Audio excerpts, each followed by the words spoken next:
What's up, everybody, and welcome to a brand new episode of the 5280 podcast here on the MHRT Network.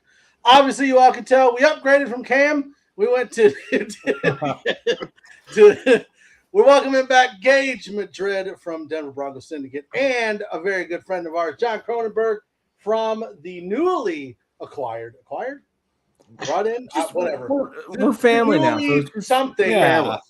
We're family. So I mean, we're like Olive Garden. Like Olive Garden. We're family. Whatever, final or excuse me, Fast and the Furious movie thing you can come up with. I've never seen actually any of the movies. So if you have something, me neither.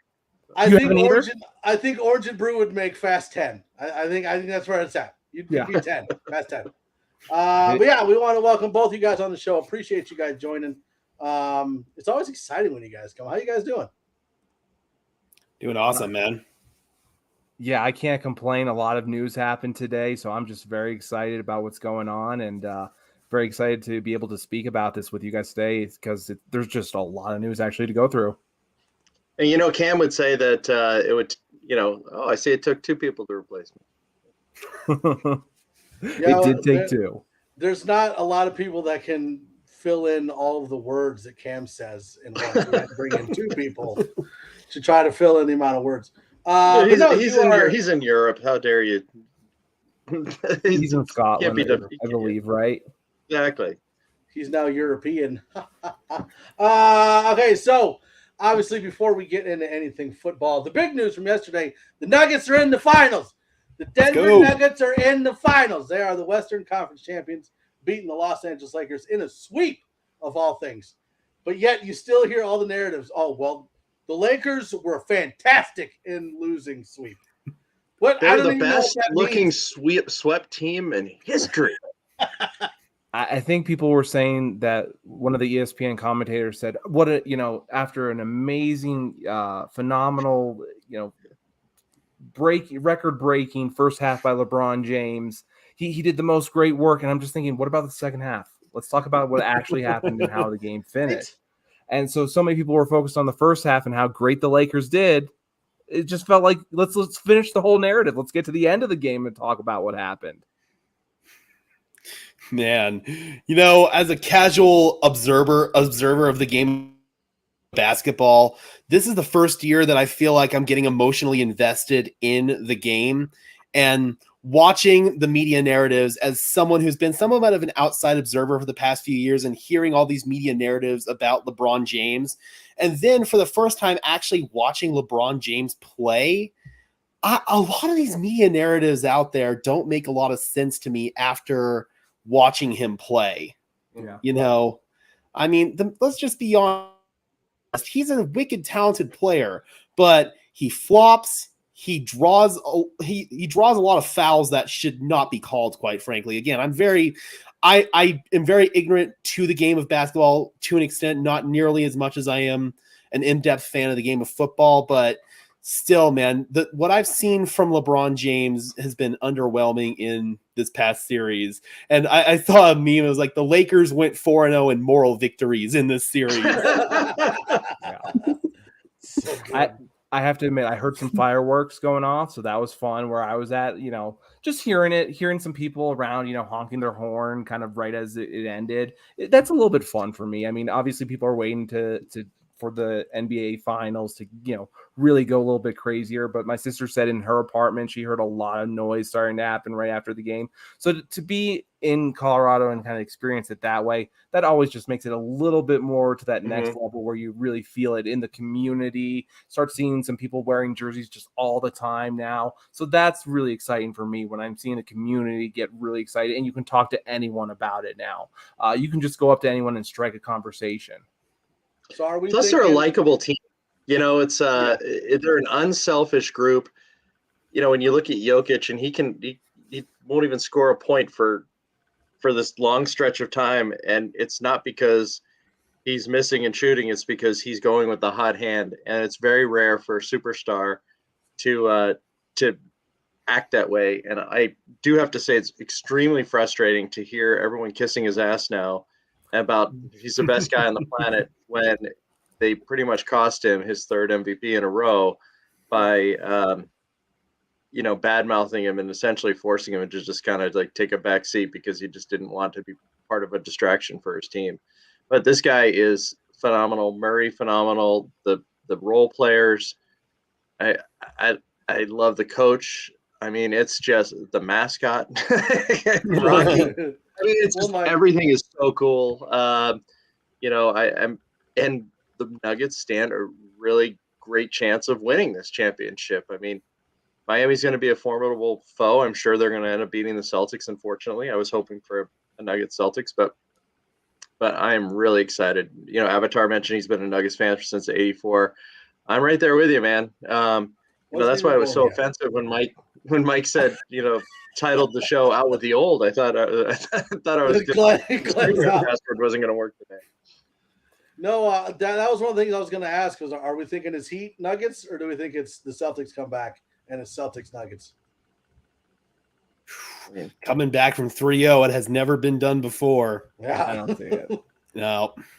Coming back from 3-0, gave up in game 3. I mean, that's the problem, is that the Celtics just gave up. Yep, they did. I'm a big Jimmy Butler fan, but man, what a disappointment. It's like when the Bruins had the best record in the history of regular season hockey and then lose in the first round. Just missed opportunity. Yeah, and one of the other talking points to go with the Denver Nuggets, Carmelo Anthony calls it a career. He retires today. Thanks for everything you did. I do wish that he had done more. Like coming out of Syracuse, he was all the hype. And I do wish he was able to do more, but he had a pretty fantastic career. So good. Thanks and good luck to him. I mean, he's a Hall of Famer because it is the Basketball Hall of Fame, and he's had success at Syracuse. He had a successful NBA career, and it's interesting that he announced his retirement on a day where the Nuggets were, set to perhaps sweep and make it into their first finals. So that was kind of interesting timing. But John, what were you going to say? I'm sorry. For me, just remembering Carmelo Anthony and when he was drafted, it was middle school for me. So I remember kind of all the people kind of arguing LeBron versus Melo at first. That was very exciting. Really felt like there was going to be a lot of opportunity for this team to develop with Anthony. Was very excited when Allen Iverson came on. It just never came together. And honestly, I felt like I left with a bitter taste in my mouth when Carmelo Anthony left for the New York Knicks and just the rest of his career. It didn't really feel like he was a Nugget to me. At the end of the day, you get attached to certain players and they feel like they belong with you or not. I don't know if Carmelo Anthony belongs per se with the Nuggets. I saw some people saying he belongs to the Raptors, being kind of one of those numbers that you retire always. I wouldn't retire his number because I just don't think he did enough for the organization to develop and grow to get to where they're at today, where they're having an NBA championship at that kind of level. So I don't see him being that kind of same level hype kind of player. I do think he's a Hall of Famer, but that's more statistical based versus kind of the emotional based of a team number retirement. Well, he was, and he also was it 15, seemed like, wasn't he?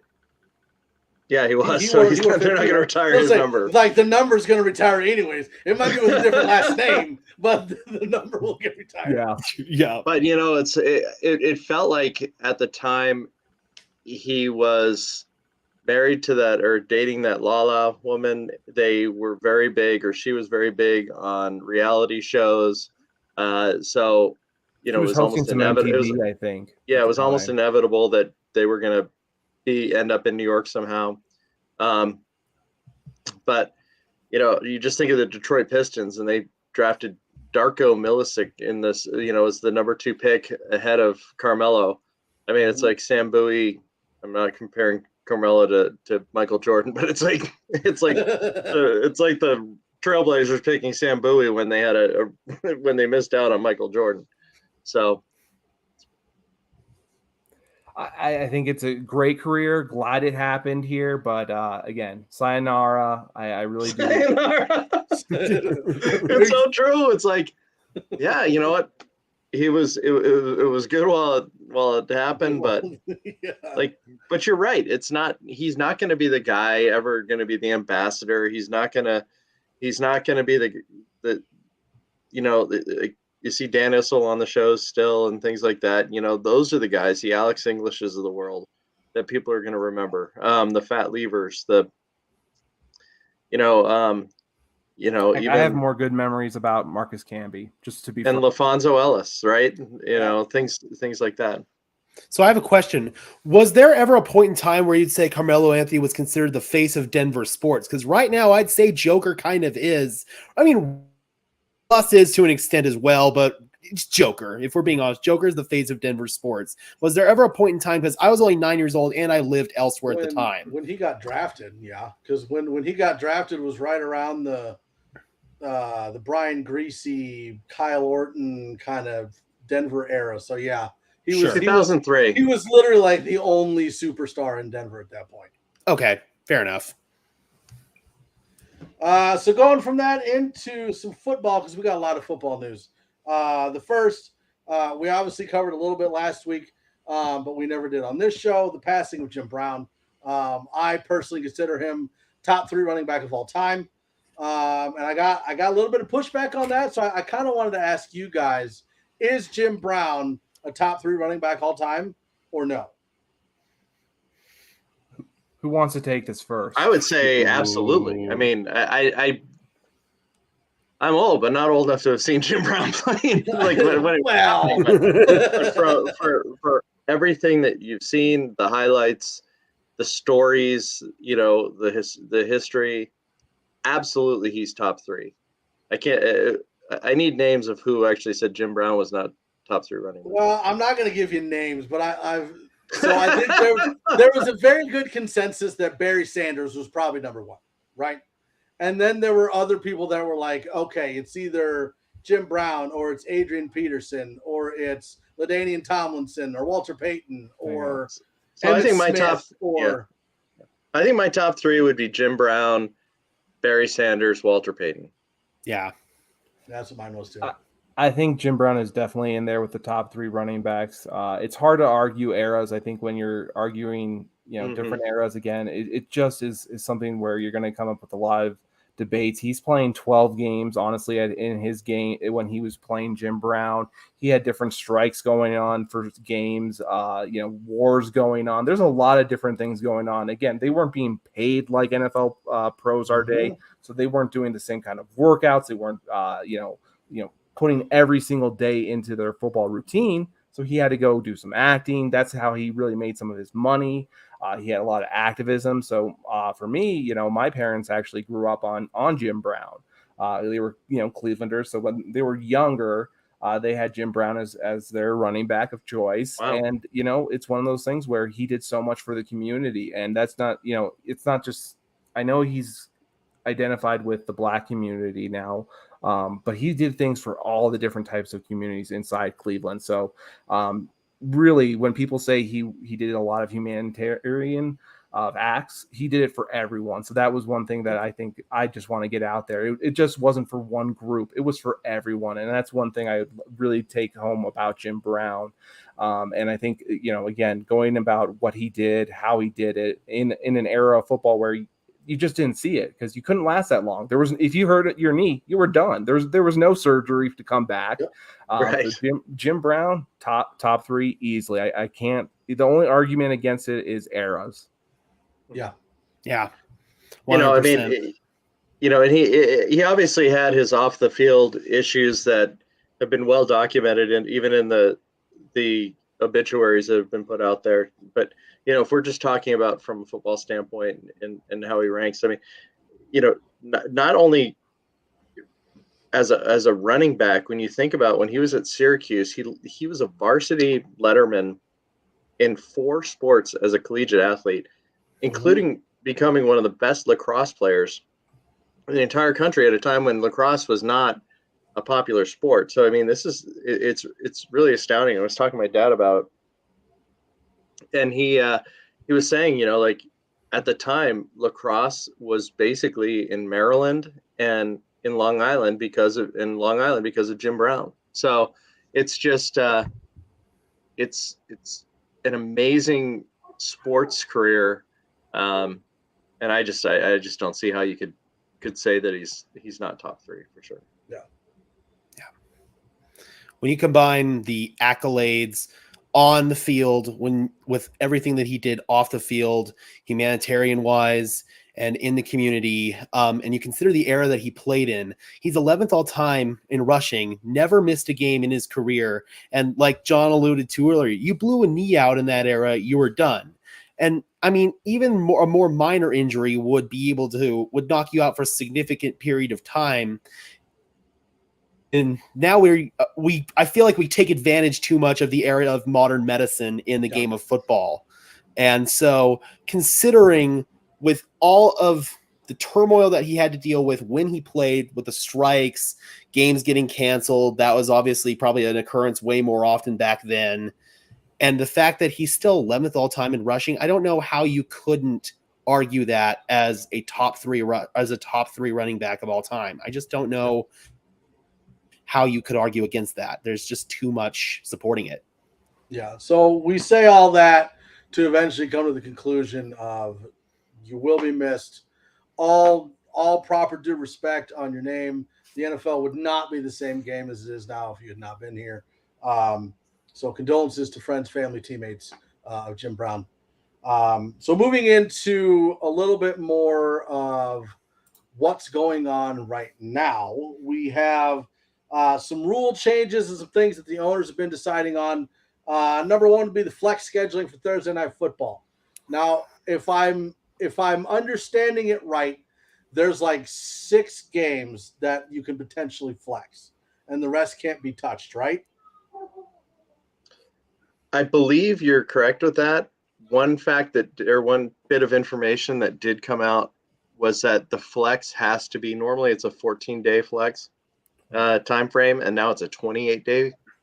And I was reading about that on Pro Football Talk, and Florio was saying, a lot can happen in 4 weeks. Like a team, you could flex a game, and then a quarterback could get knocked out, and you're done. But my argument against this whole flexing on the Thursday night is really in favor of the fans and how disrespectful it is to the people that have bought tickets, have bought plane tickets, are traveling, are expecting. I mean, it's a big difference.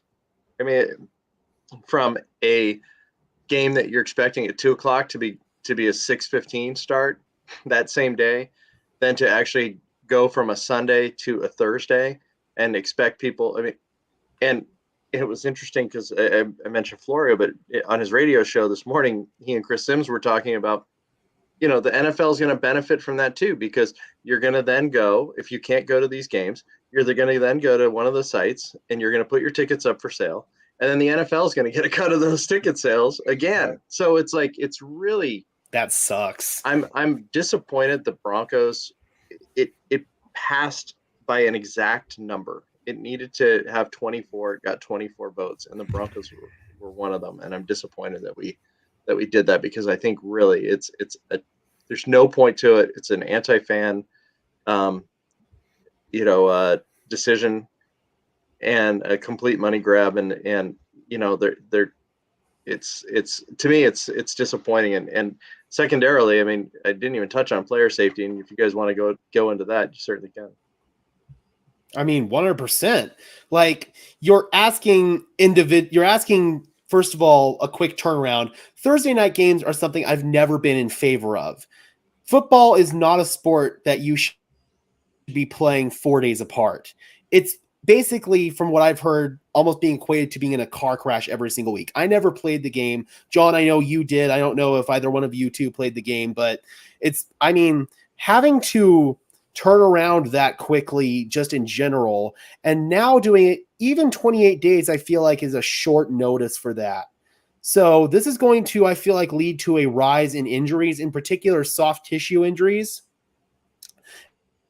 and injuries that are related to training and conditioning. And that's my main concern with this, because especially down the stretch in the season, guys are not healthy, and we've already struggled to have enough bodies to fill rosters during that point in the season. And now you're asking players to turn over on a short week on a shorter notice.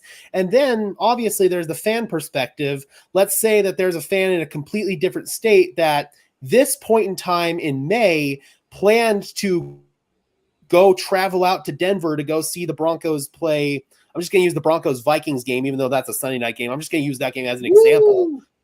Yeah, they travel out here. They travel out here and make the plans. They take time off work, spend their money on plane tickets and the tickets to the game and lodging.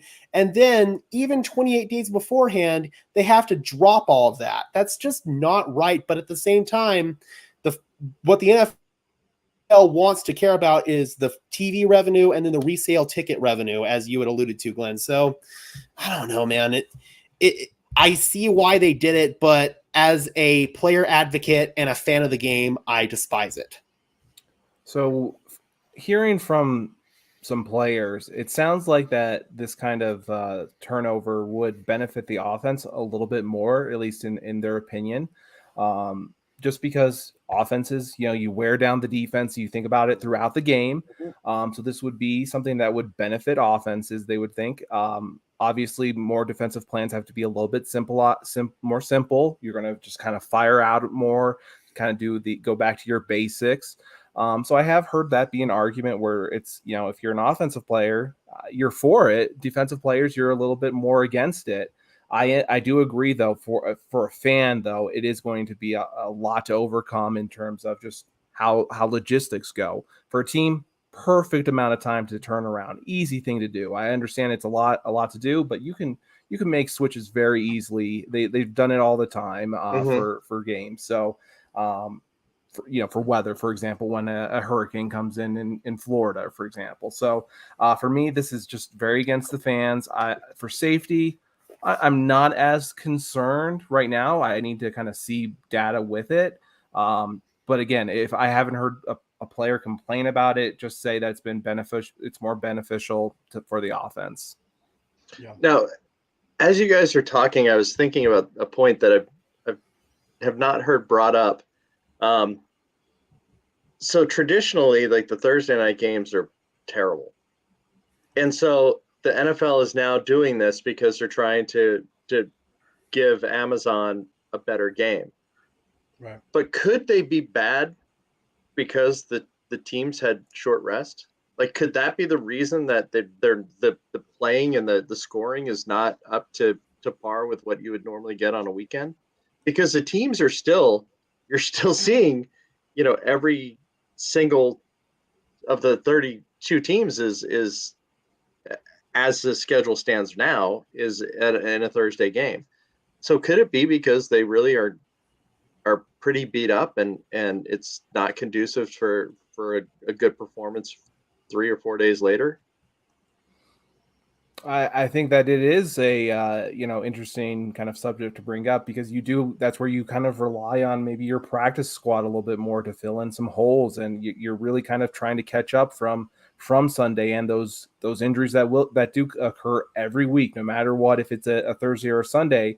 So all of a sudden you have a little bit less floor, I guess, of players coming in, and again, so the question is almost to me, why isn't the offense scoring enough, though, at the same time? I'm seeing a lot of low-scoring games or, one-sided games. So that's one thing I'm really looking forward to seeing is there going to be a shift from the offense to all of a sudden be booming, and is that going to make it for a more exciting game?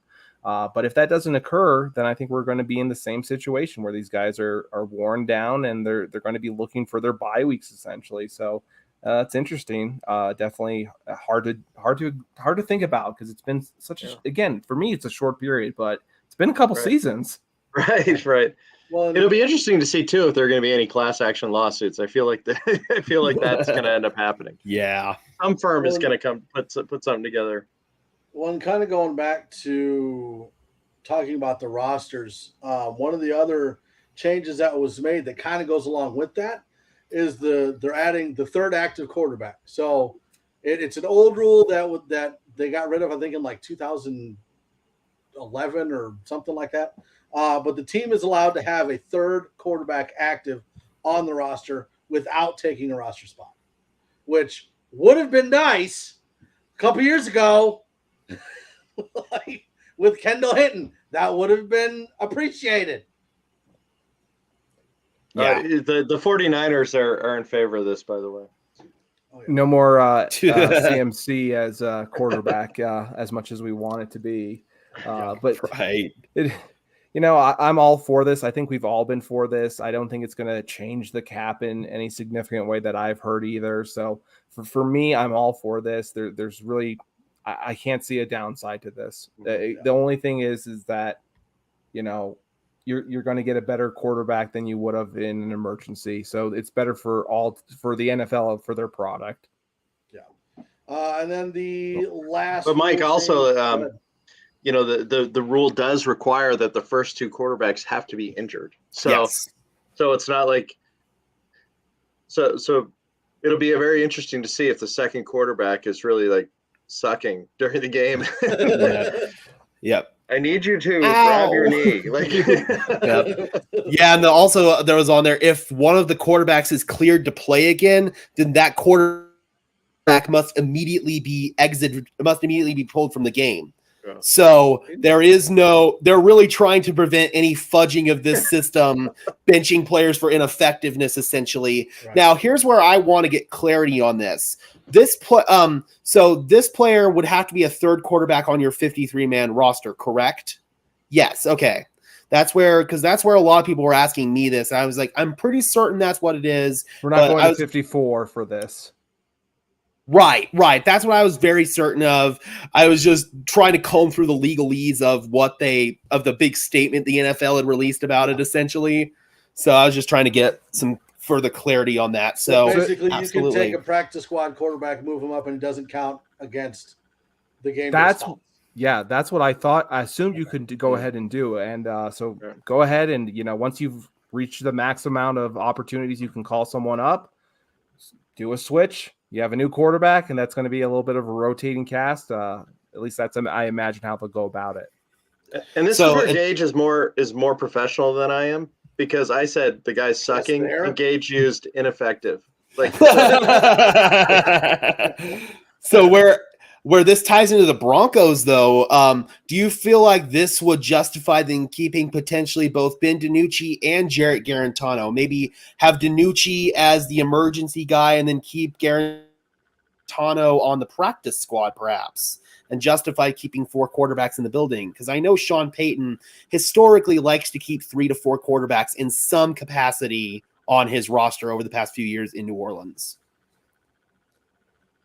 I'm perfectly okay with that, honestly. I think when they're on the practice squad, they're only earning $15,000 a week. I think that's what. So I mean, only I know. I will be the tackling dummy for that amount. Just I know. Me that. But you understand, in the grand schemes for the Walton Penner group, they can afford $15K a week for their third string quarterback, and to do that and have one of them there and one of them be on the roster. But yeah, for $15K, they're good. God, I pray for a 15 and 2 zeros per week for me. Right. I'll take that. Jeez. Yeah. Next rule change looks like the fair catch rule, which I don't necessarily agree with. So from Ian Rappaport, says the NFL has passed a new rule instituting all fair catches and touchbacks come out to the 25-yard line on kickoffs. Now it's the same as the college rule. And the thought is that it would make it safer. Those special teams coaches around the league don't really agree with it. I was hoping they were going to institute the XFL one. Yeah. Because that looks like it would be a lot safer, and you still get kickoffs, you still get the returns. I was hoping they would do that. Inform me. I'm a little bit sorry, didn't watch too much XFL. Inform me on their kickoff. Okay, so the kicker kicks where he normally does, but then the linemen is it 10 yards apart? Okay. Yeah, it's like 5 or 10. 5 or 10. So the linemen on each team are 5-10 yards apart, and the linemen can't move until the person catches the ball. So that way it's not like full running force at each other.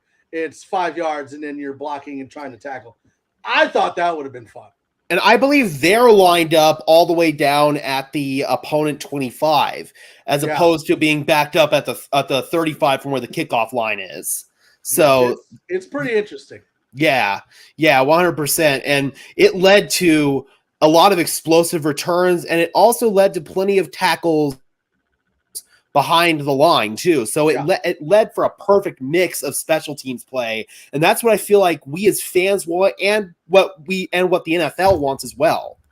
Well, especially because like with the kickoffs the way it is now, you're not getting a lot of like the Dante Hall returns. You're not getting a lot. We don't also have a lot of blocks in the backs and holdings anymore being called. Sorry, like Dante Hall. I'm sorry. But I love the fact that like you have the XFL, which is showing you a new version of kickoffs where you get everything you want. Like players are safer, but you still get the big kicks, you still get the big returns, you still get the big hits. Yep. So I would rather go with that one over that. Yeah, if you fair catch a kickoff inside the 25, it comes up to the 25. So that's going to encourage a lot more players to fair catch. Right. You know, Montreal, Washington hates this rule.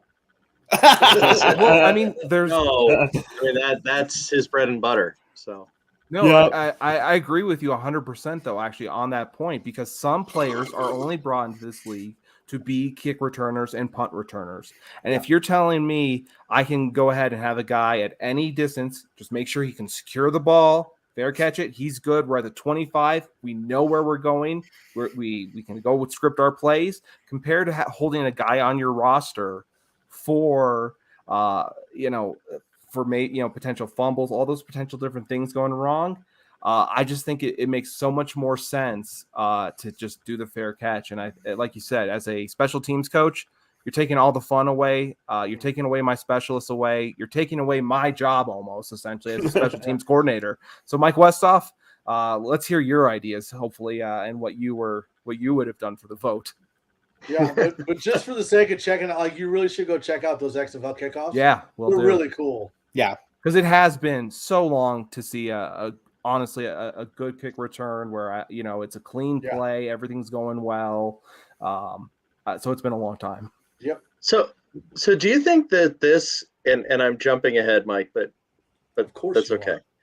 Do you think that this rule had anything to do with McManus getting cut today?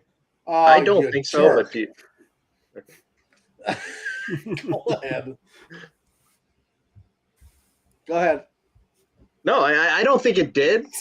But no. I mean, he hasn't been. It takes away some value. I mean, it does. Yeah, it sure does.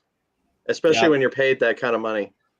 Yep. And with McManus, he booms a lot of his kicks out of the back of the end zone anyway. So you can get someone who, if they kick short, it's still coming out to the 25. So you don't need a kicker with as big of a leg. And you got the mile high air here assisting you with that. So, I mean, maybe it did a little bit, but given the potential replacement that the Broncos are working out for McManus, I'm a little concerned about that situation. Are we going to touch on that one? I think we're there. I don't know. I totally blew up Mike's touching. I know. I had a nice. You're on schedule. We're all on camera, so I don't think anyone should be touching anything. But no, obviously, Brandon McManus did end up getting cut today. Honestly, and we talked about this a little bit before we went live. I'm not that upset. Like, I'm actually a little surprised that they waited this long to cut him. Yeah. I'm not upset at all. I thought it would have come in March before free agency to clear the cap. But assuming they're going to designate him as a post-June 1st since we're so close to June 1st. So that might clear up a little bit more dough that way.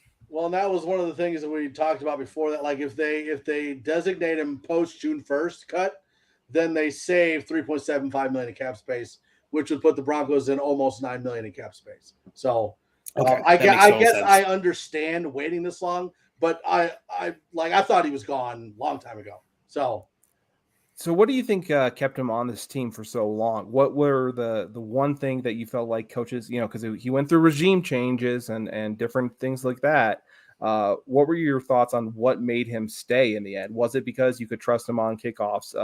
Was it for me, at least, I felt like he was above average until last year on extra points, which was huge for me. Those being able to get those point after attempts, are huge. Point after touchdowns, excuse me, are huge. So I think that's what kept him going.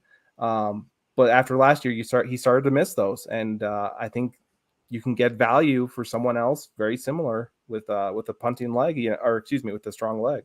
Yep. I feel like it was the fear of the lack of consistency at the position. I mean, we've seen the heavy turnover of kickers on teams like the Chargers. And I mean, the one consistent thing here in Denver over the past few years has been Brandon McManus. I mean, although he has missed some key kicks for us and started having a bit of a bugaboo with extra points last year, overall, he has been a more than above average kicker in the NFL. And that's a resource that I feel like the team was fearful of losing. I think one of the things too is that he benefited from the fact that the previous three coaches were first time coaches.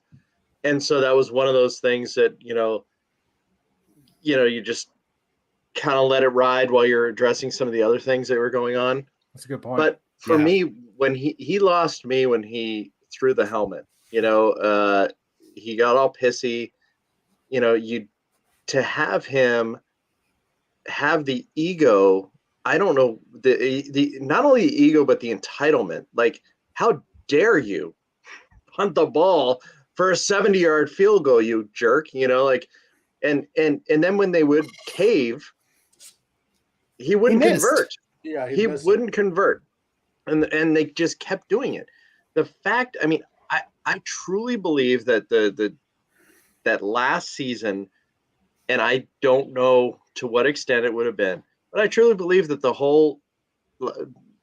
whole course of last season was changed by the fact that Hackett let him try that field goal attempt instead of letting Russell try to attempt a 4th and 5 when he was bawling out in the stadium that he basically was keeping filled. I mean, it just doesn't make any sense to me. And again, McManus let us down. I mean, the guy is, he did a great job during the Super Bowl season. But John, you had an interesting question that you posed to us, and we decided to table our answers until the show. Why don't you throw that out there? Yeah, I mean, my question was essentially, when Jason Elam left, I think we all had a lot of emotions. Did you feel that same kind of emotional letdown or anything along those lines when it came to letting go of Brandon McManus? How was that compared to Jason Elam and other great kickers in the past? So I guess I'll go first here, and I'm going to age myself a little bit as a younger Broncos fan. But you're the only one on here that has an Elam jersey, so be proud. I do have an Elam jersey, but I never really actually had the luxury to watch Elam play. I gained a respect for his game after the fact. Did you see him as a Falcon at least? Yes. There we go. Yes, I did see Jason Elam as a Falcon. But the two kickers that have really been the mainstays here in Denver are Matt Prater and Brandon McManus. So I had that little bit of an emotional connection when Prater left, honestly. He left under a little bit more interesting circumstances with his DUI, I believe it was.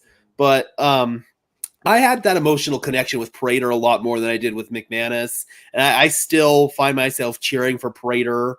So I'll age myself a little bit there. It wasn't so much Jason Elam for me that I had that connection with. It was Matt Prater. Obviously, he broke the record for longest field goal in history. I was watching that one live, and I still remember the electricity of that moment, and how Mile High Stadium just shook to its core. So that really is the one that was a lot more emotionally. With McManus, yeah, there's that sentiment there of him being the last member of the Super Bowl 50 team.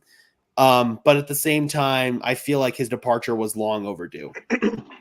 Yeah, I'm kind of in the same vein as Gage. Like, I'm like 40 years older than the guy is, but at the same time, like, like there was that emotional connection with Elam, watching the Super Bowls, watching that whole era of Denver Broncos football. You have that emotional attachment to players like that.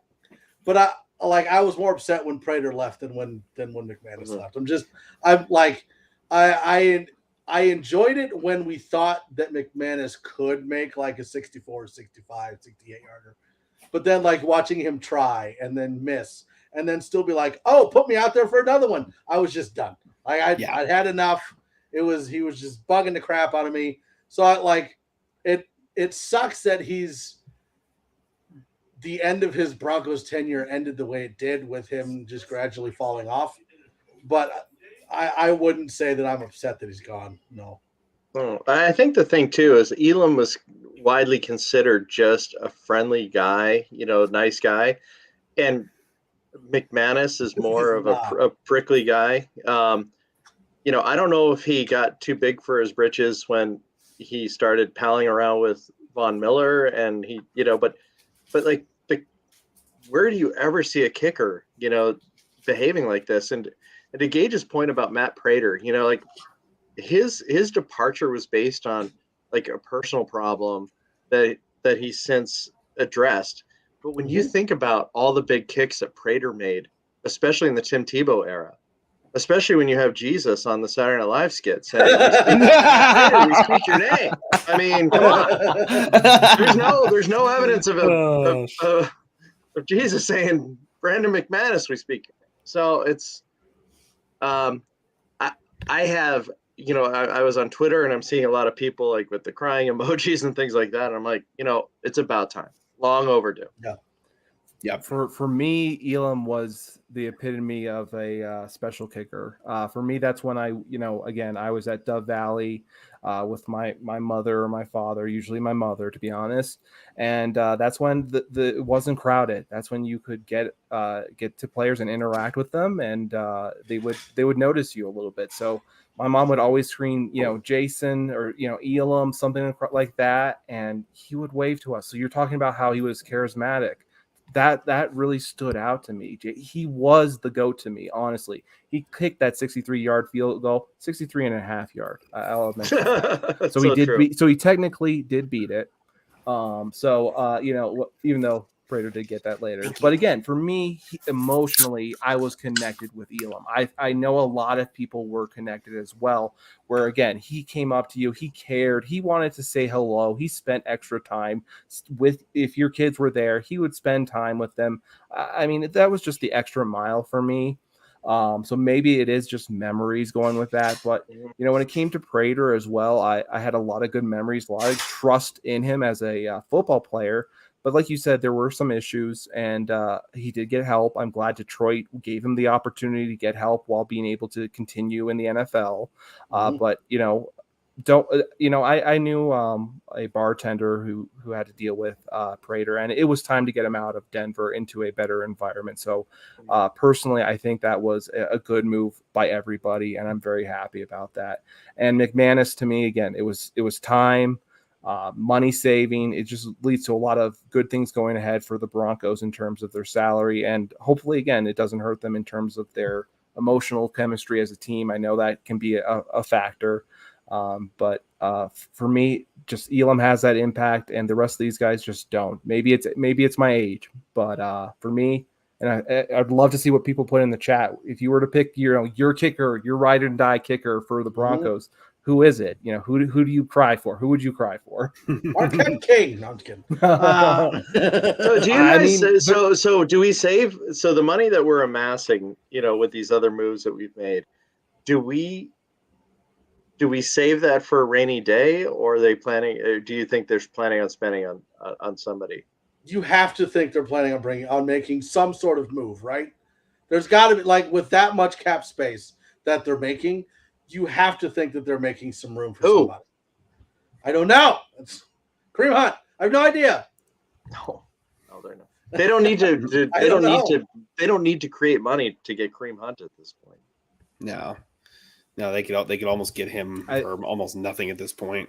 Yeah, I think when push comes to shove, that I think of this money as a rainy day kind of thing. If there's an injury in camp, then all of a sudden you're prepared to bring someone in for that position. I was expecting an edge to come in and Jason, Jacob Martin, and have him actually come back. But seeing them not come back to me is just a signal that they had to make the move, going for their offensive tackle. Thinking a little bit ahead. And again, for me, it's a rainy day.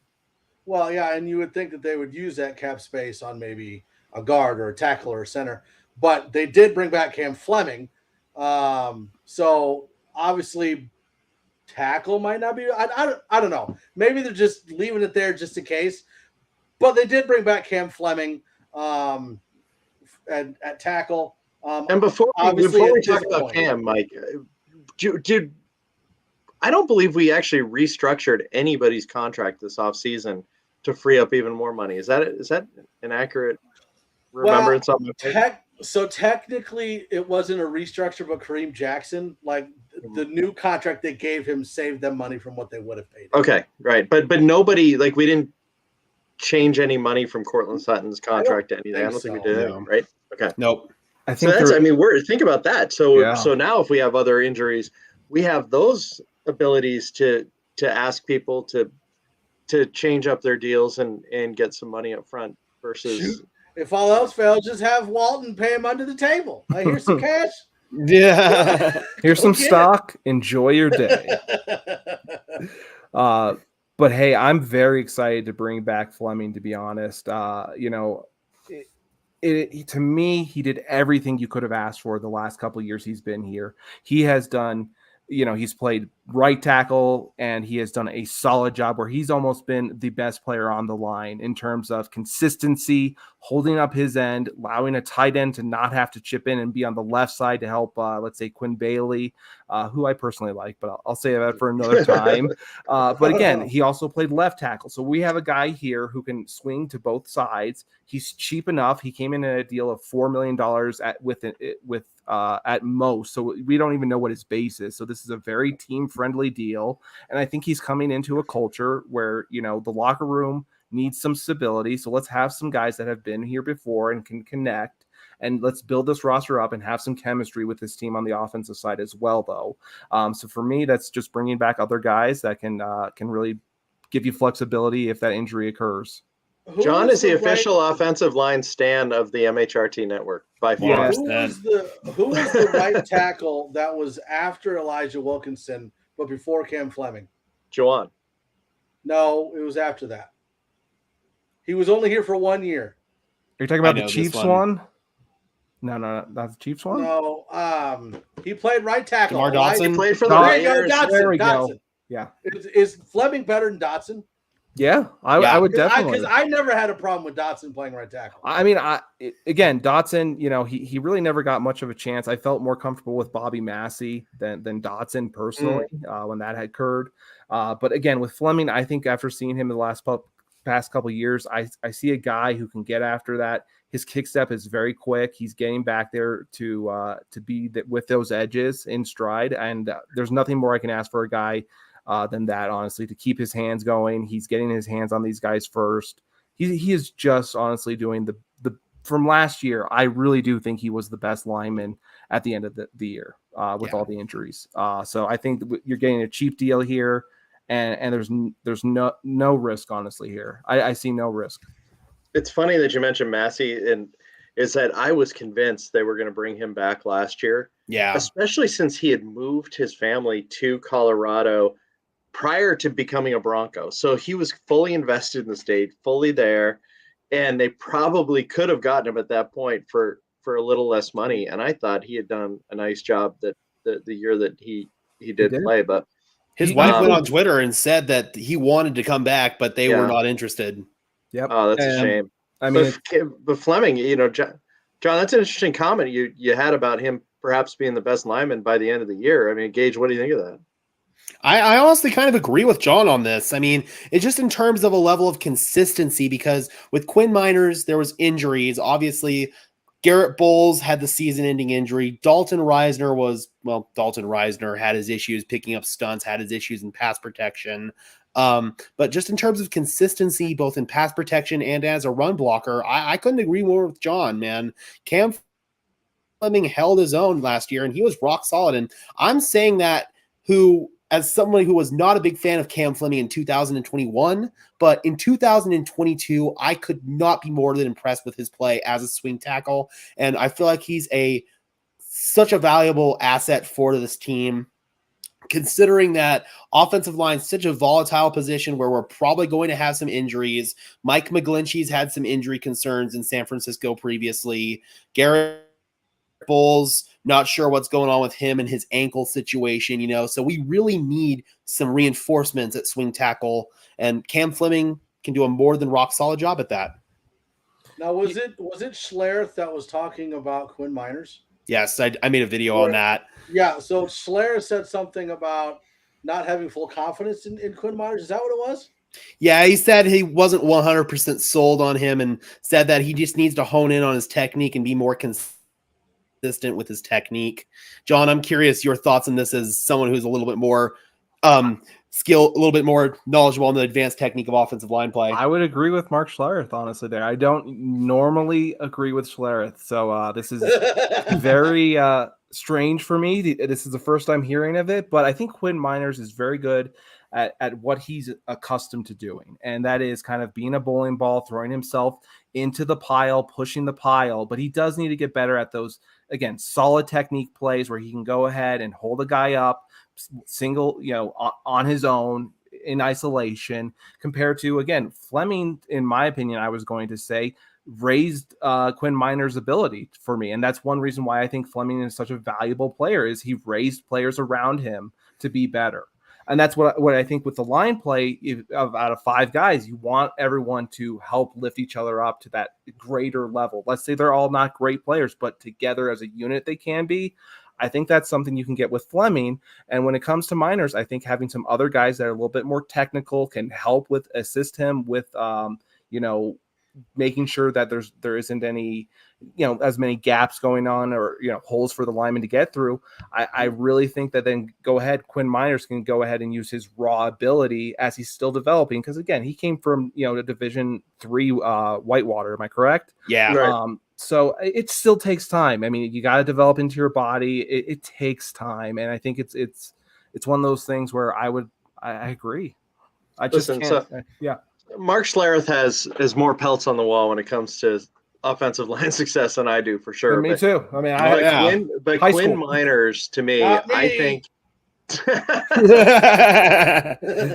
I think Quinn Miners will be some level of an all-pro this year at the guard position, or at the very least, he's going to be playing flag football in Las Vegas. So it's I love Quinn Miners. I think he is going to be next level this year.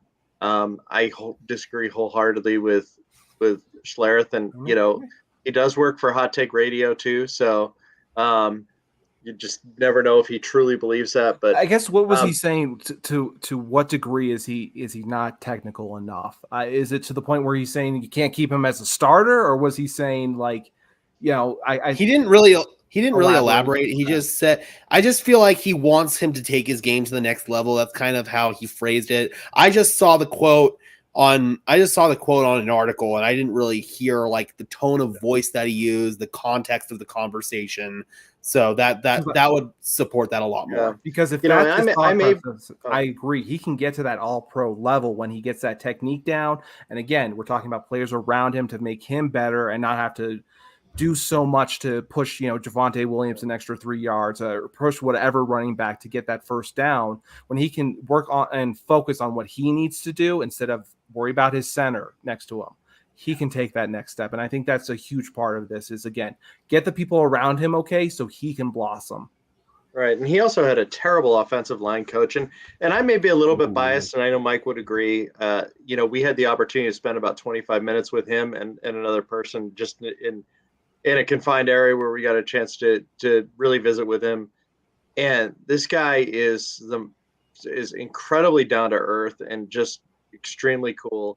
And I know, John, like we joke about you with the offensive linemen, but like you have found that those, I think it's safe to say that those guys are some of the most down to earth NFLers out there. Is that pretty accurate? They're blunt and they're honest with you, and I think that's what you want out of these guys. They have nothing to hide. If they play bad, they will tell you I sucked, and they mean it.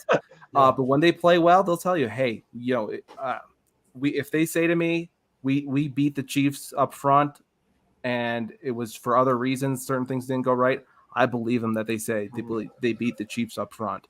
So because they take ownership of when they don't do well. Yeah, they always take ownership, even sometimes when they don't have to, they'll take ownership. So I like that kind of mentality out of my players. And I just like offensive linemen. They're the funniest people, honestly. So let me ask you a question. You look at the Denver Broncos offensive line starting this year so far. Yes. You've got Bowles on the left, Powers on the left. You've got Cushenberry at center. You've got Miners on the right, and you've got McGlinchey on the right. Who's the leader in that group? Bowles. I mean, yeah, I think it is Bowles. I think it's a rough group though, in terms of they got to find a way to come together. For me, these guys are really gonna. I think Bowles is going to be hurt by a lot of players departing in terms of his camaraderie and how he feels. I think that is important for Garrett Bowles, at least me personally. So I think Bowles has to take a role of leadership, especially without Reisner next to him. I think Reisner was kind of the leader before that. So, you can say whatever you want about his play, but I think he led that offensive line. Yeah. Who's your potential? Bowles also, like, he was personally offended that he was not elected captain, if you remember, so it'd be very interesting to see if one of the new guys, like a Powers or a McGlinchey, and I almost feel like a Powers would probably get it before McGlinchey, would get elected captain, and just see how that would affect Garrett. I remember going through Ravens Twitter whenever we first signed Ben Powers, and a lot of Ravens media members were complimenting him on his leadership and how he really blossomed as a vocal leader in that Ravens locker room over the past couple of years when he blossomed into a starting role. So I'm feeling confident that Powers will fill that void left by Reisner in terms of that leadership role at the left guard position. And I hope that the transition will be a little bit more seamless, because I've heard he's really good with communication, and that's what I feel like Garrett Bowles really needs, is a clear communicator opposite him. He himself has said that that's one of the biggest things that Dalton Reisner brought to the table and really helped Garrett Bowles take his game to the next level in 2020. So here's hoping that Powers can sort of bring that similar level of communication and the similar level of leadership and make the transition a little bit more seamless as we depart from Reisner. Yeah, go ahead. Well, I was going to say, so kind of along those lines of the leader of the offensive line, do we have any potential like Pro Bowler, All Pros on the offensive line? Miners. Yeah, I think you have Miners. Say it again. And Powell, I would think. Yeah. Ben? I mean, Ben Powers, I think, Powers. I said Powell. Sorry. I was looking who the hell's Powell? I was thinking of a running back. I was like, Pau Gasol. But Ben Powers, I think it could be that player. He's definitely, has been at that level. It's just a matter of getting him into the system, getting him comfortable. And, again, kind of going back to your Bulls point, just being someone who has learning disabilities, I can speak about it. It is all about communication. If we're able to speak on a different level and you understand my thought process, you can help me understand your thought process. And all of a sudden you have a connection. So it's very important for Ben Powers and for Garrett Bowles to get on the same page together and understand how to communicate. So I think that's something that, no matter who works with Bowles, they have to understand that. And I think that's a big thing that Munchak understood. And, again, I know Cooper did. We'll see. Barry did not. Barry, again, Barry didn't have much time with him. But, yeah, Barry had a lot of issues. So I'll just leave it at that. I mean, he obviously owns stock in 3M because that guy used more Post-it notes. and maybe I'm being like super optimistic, but I also feel like if McGlinchey stays healthy, he could be like your stalwart right tackle, Pro Bowl, All Pro. Maybe I'm just being optimistic. I don't know. Well, dude, that's all we have right now is hope, right? So, if I could, if you don't mind me bringing it back a little bit to the McManus discussion, just ruin all the topics again. No, go ahead. Well, we hadn't talked about a possible replacement, and there are reports that the Broncos are going to be working out Brett Maher from formerly of the Cowboys tomorrow, and I wanted to get your opinion. And before you do that, let me just offer some statistics, and then get your general reaction. So last year, during the regular season, he was 29 of 32 in field goals. 90.6% field goal percentage, 9 of 9 from 20 to 29, 5 of 5 from 30 to 39, 6 of 7 from 40 to 49, 9 for 11, 50 plus. Extra points, 50 of 53. So the regular season, this dude was a stud. Didn't he miss Hang all on, three of those? hey, this is called foreshadowing. All three of those in one game, though, right? So the postseason, he missed 5 of 6 extra points and 2. I mean, I'm less concerned about that because there's been now months. It's going to be a change of scenery, and you saw that the man hit about 91% of his field goals. What are your thoughts about him as a possible replacement? I mean, the dude's got a big leg. There's no doubt about it. We've seen him. I want to say his career long is upwards of like 63 or something like that. I want to say it was a Sunday night game. Yeah, it was a Sunday night game, 63-yarder. He drilled it to end the half. So he's capable of making big kicks. We know this about Brett Maher. The issue is, can he really get past those mental demons? Here's hoping a change of scenery, because he's done a lot better outside of Dallas, I feel like. He obviously had a really strong season last year in the regular season and then had those demons catch up with him in the postseason. Mm-hmm. But his connection with Sean Payton is actually from the Saints in 2021 when Will Lutz was hurt. And he did a really good job in New Orleans during that time. So I could very easily see Brett Maher, now that I have some time to sit on it and not base it off my initial knee-jerk emotional reaction, I could see him being a very viable replacement option. No, I'm pretty sure, and maybe I'm wrong, but I'm pretty sure that the last time we signed McManus to a contract, Maher was available at the same time. And I'm pretty sure at that point I was already on, like, let's bring Maher in. Like, I'm done with McManus, whatever. So I would love it. I think it would be fantastic. He had 137 points last year, Mike. 137 regular season points. I mean, I don't know off the top of my head, but what did the Broncos offense have for points? 13. What's that? 13.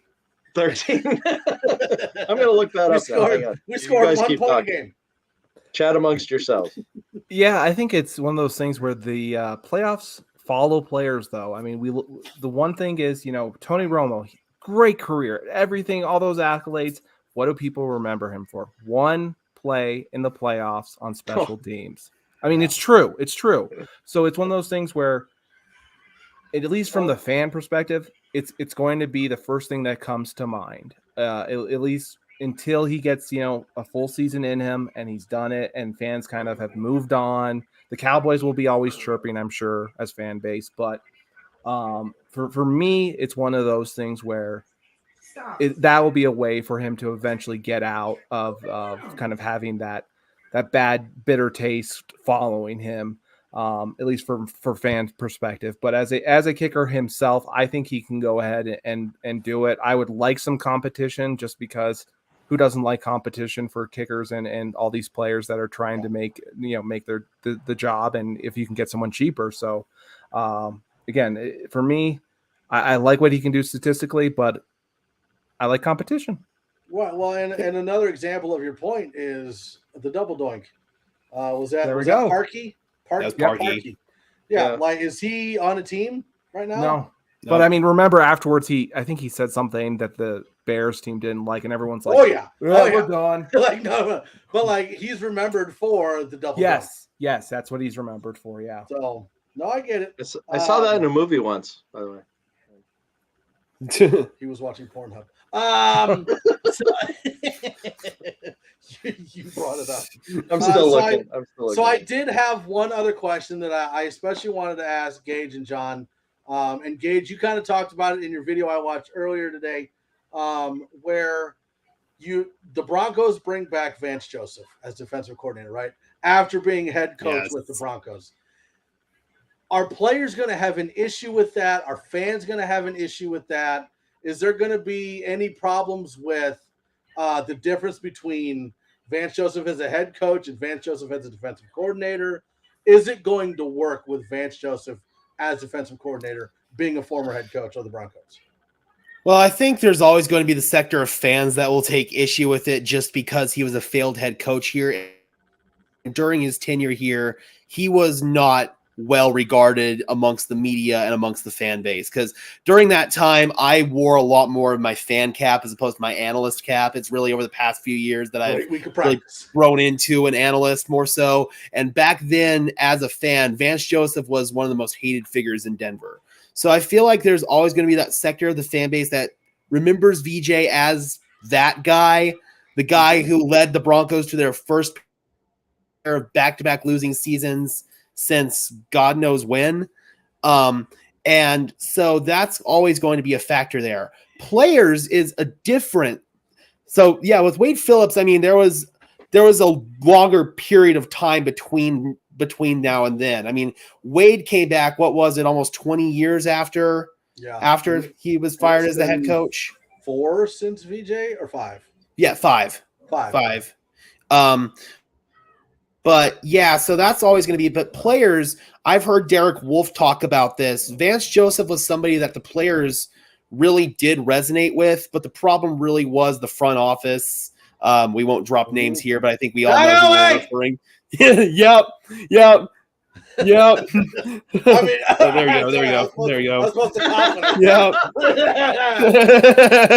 Yeah. But so I feel like and on top of that, there aren't really that many players, and there's one less now with McManus gone, that were actually here during the Vance Joseph era. I believe Justin Simmons, and I don't think there's anyone else on offense. I want to say it was just Justin Simmons.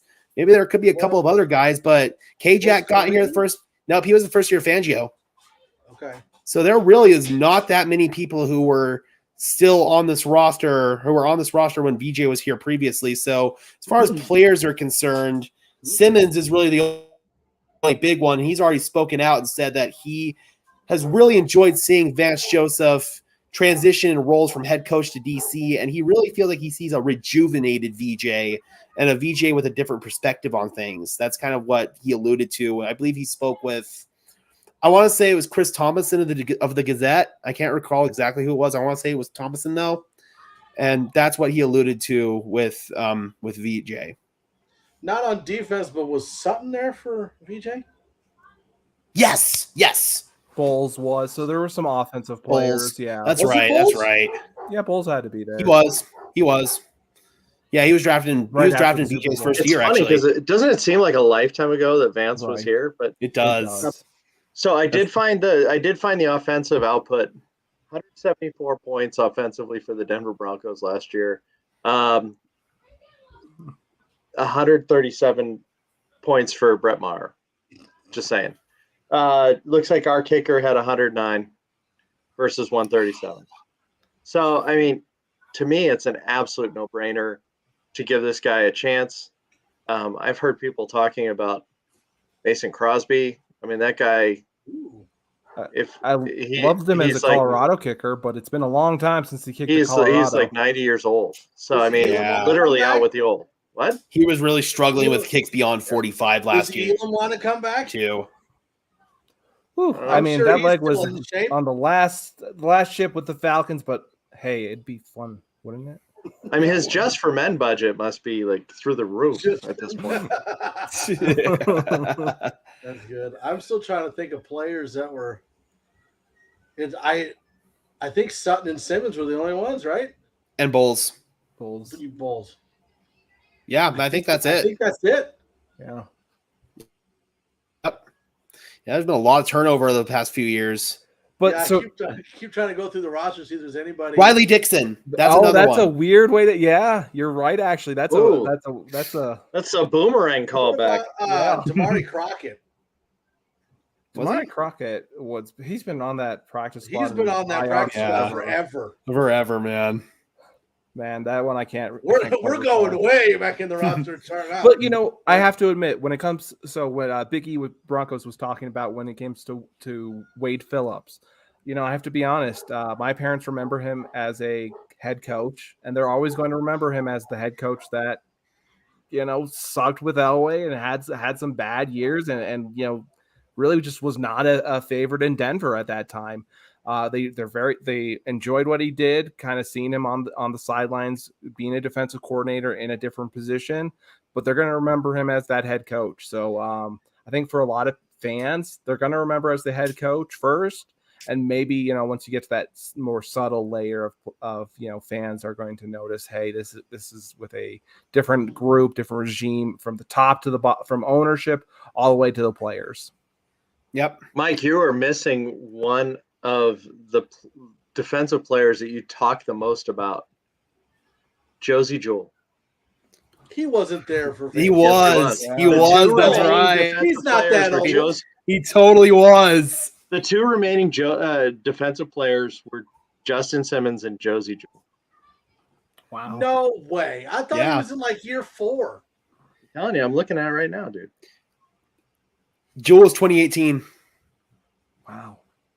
Only reason I remember that is because that was the first year after I moved to Denver. There you go. That was when he came in.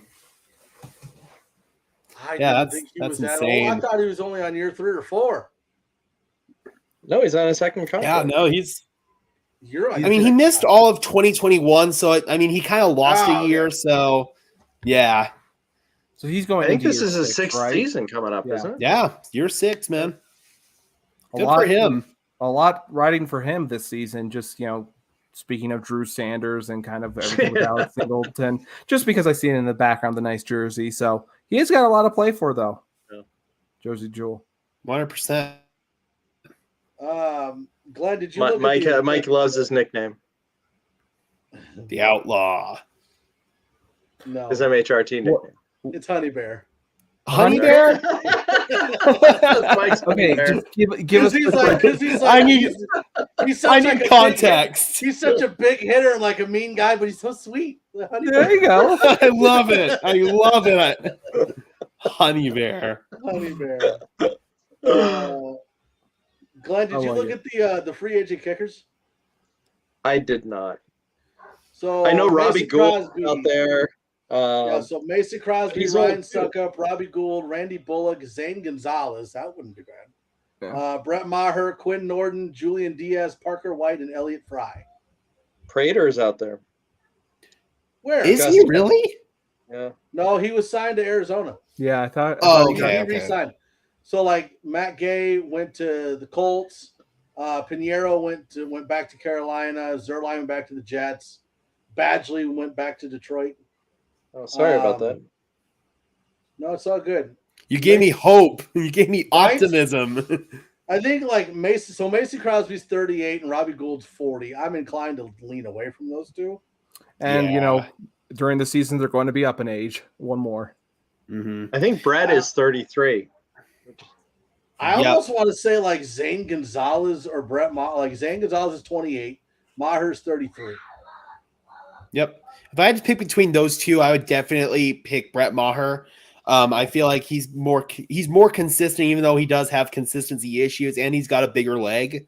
And just with the big leg and the mile high air alone, that's an intriguing weapon for me.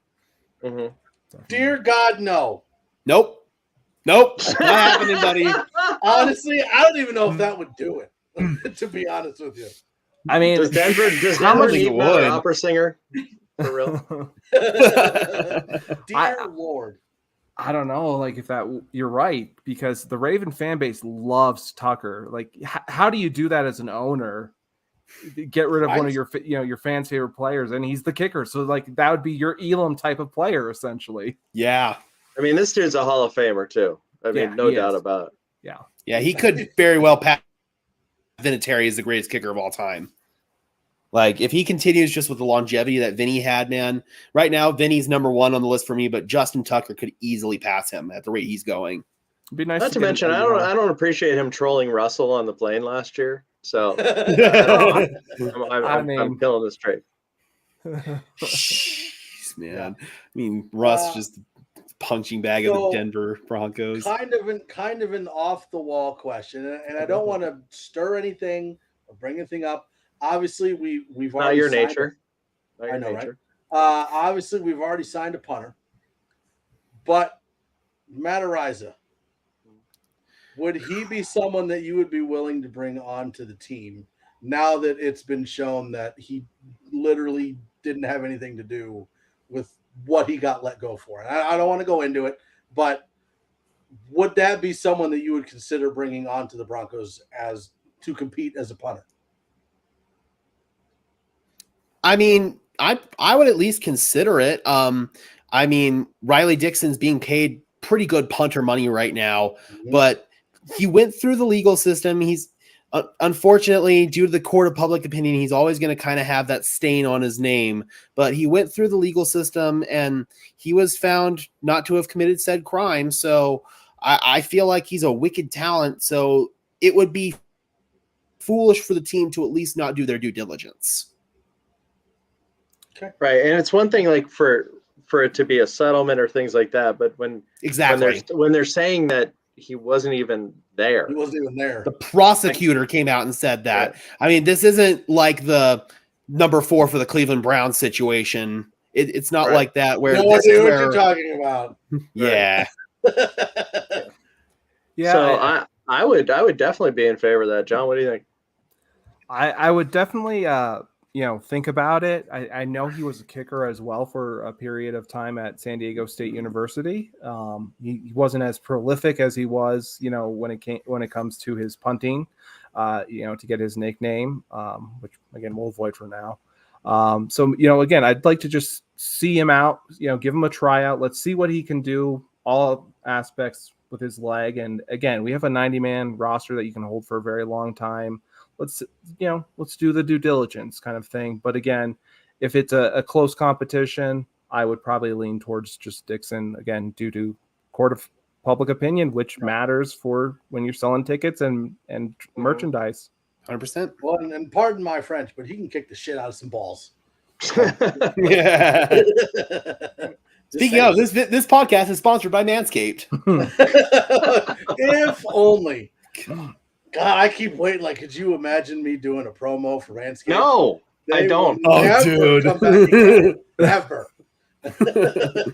Although, I would like to. Nah, I'm not going to go there. Actually, I'm not going to go there. No, but unless you guys got anything else you guys want to cover? Good.